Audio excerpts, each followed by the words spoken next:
Hey guys, I'm back with this next review. From my perspective, I've already watched the show pretty much, or this episode twice. And from my perspective, I feel that Spencer and Hannah kind of have the more important storylines. But to save on time, I'm going to start with Emily. Emily and her mom have moved to and I had to go back and re-listen to it, a motel. That doesn't look like a motel to me, but okay. It's very, very cute and actually pretty fancy looking. And it's not going to be that easy to fix what happened to their house. Because if you remember from last episode, what happened was some crazy, the local crazy, decided to drive a car through their living room. And it's going to take months actually to fix up the damages and for everything to get back to normal. Well, apparently the car was stolen and there's no sign of the driver, which is absolutely crazy because you think, well, how'd the driver get out so fast? What's going on with that whole thing? Now, also with Emily, she went to go talk to Mr. Fitz about college.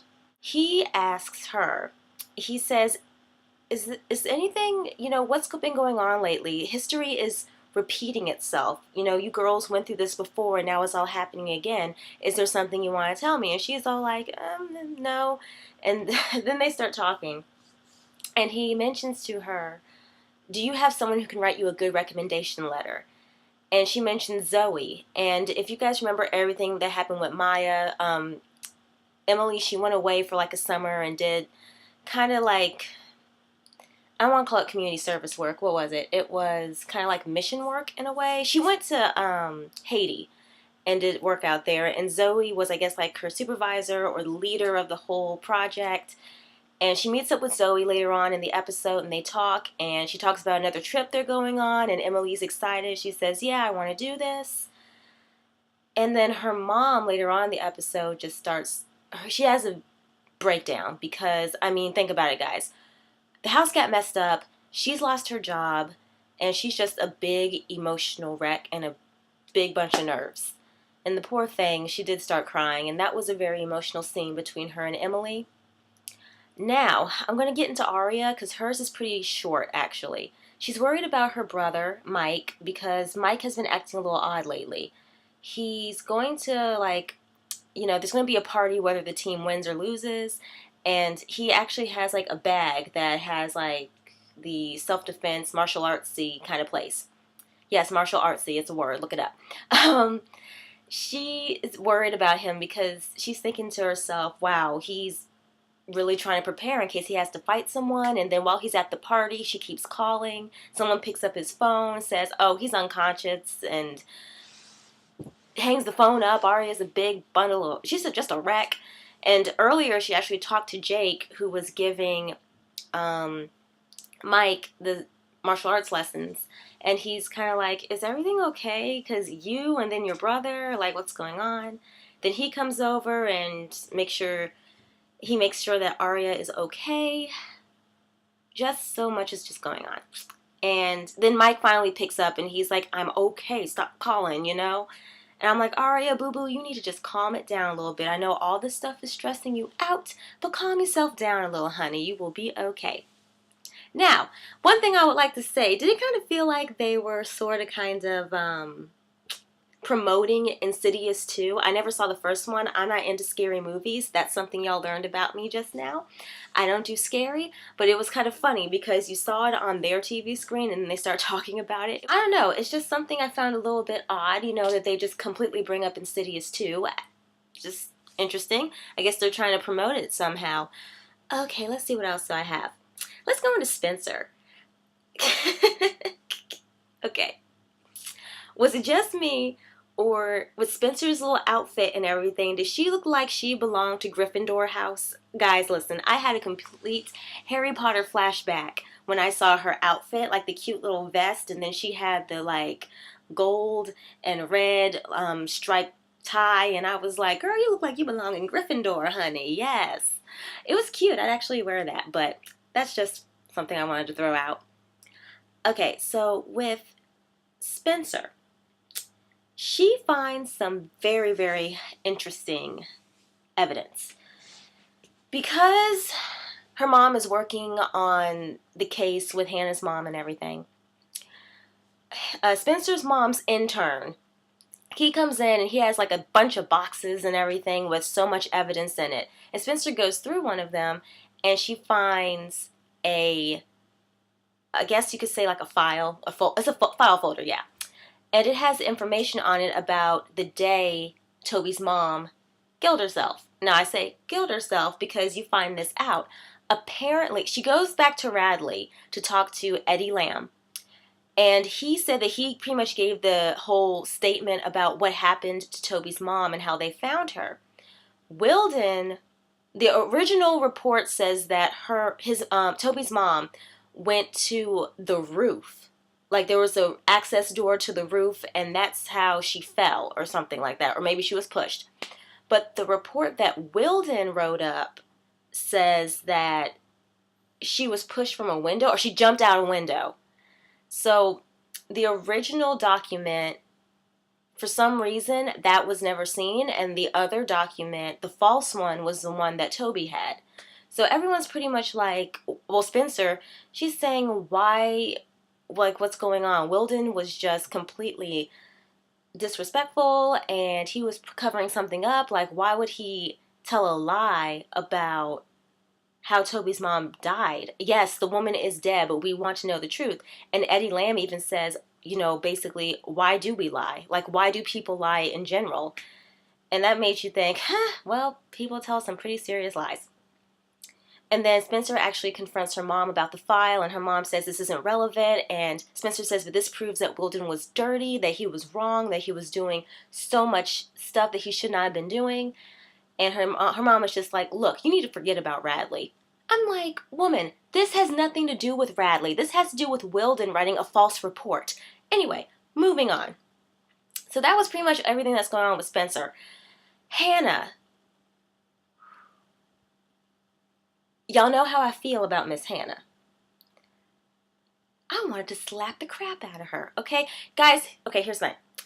Hannah wants to do this because her mom is going to be transferred to a prison, basically, another one. Because this is what happens. At the beginning of the episode, I have it written down. It's on my laptop. That's why I keep looking this way, in case you were wondering.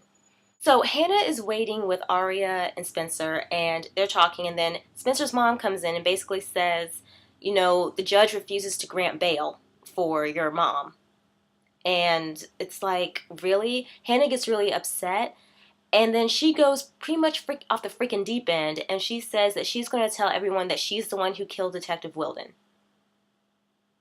And guess who she gets to help her? She gets Mona, of all people, to help. Now, okay, I'm not going to lie. Mona, we all know she's crazy. She just has done so much, and she's able to manipulate all sorts of situations.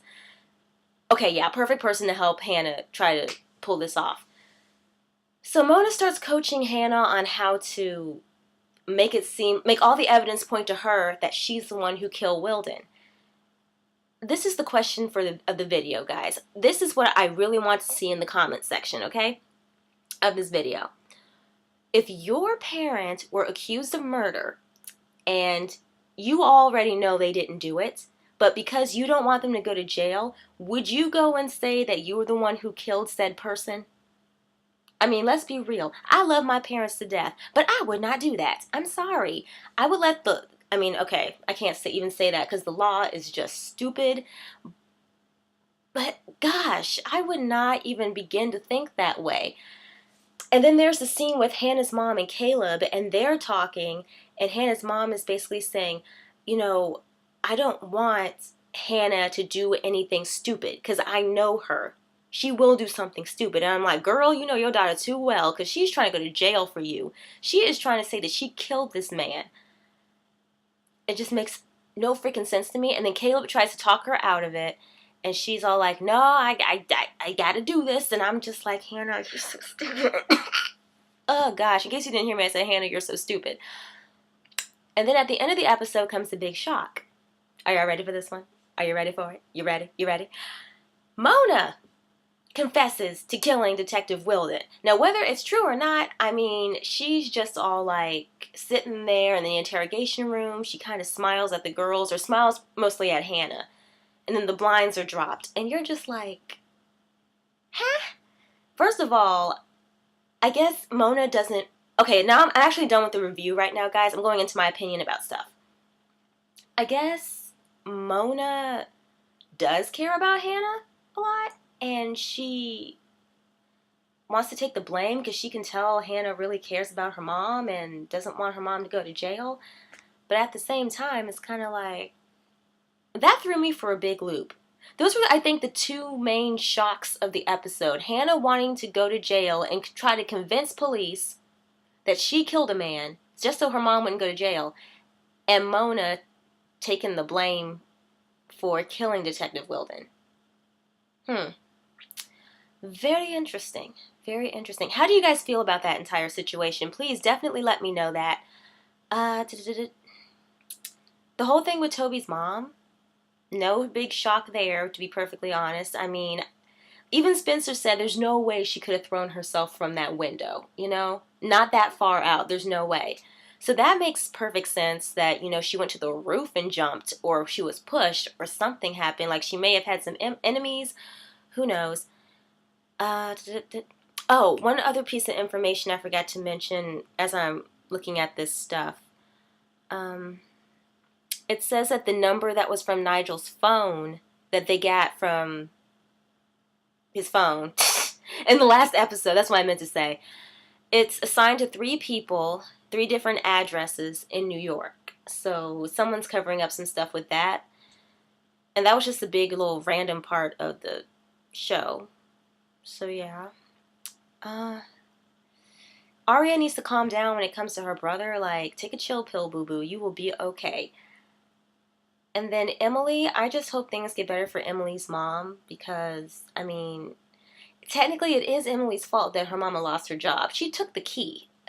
It is Emily's fault. But at the same time, you know, all this extra stress going on with, you know, family services coming in. She loses her job.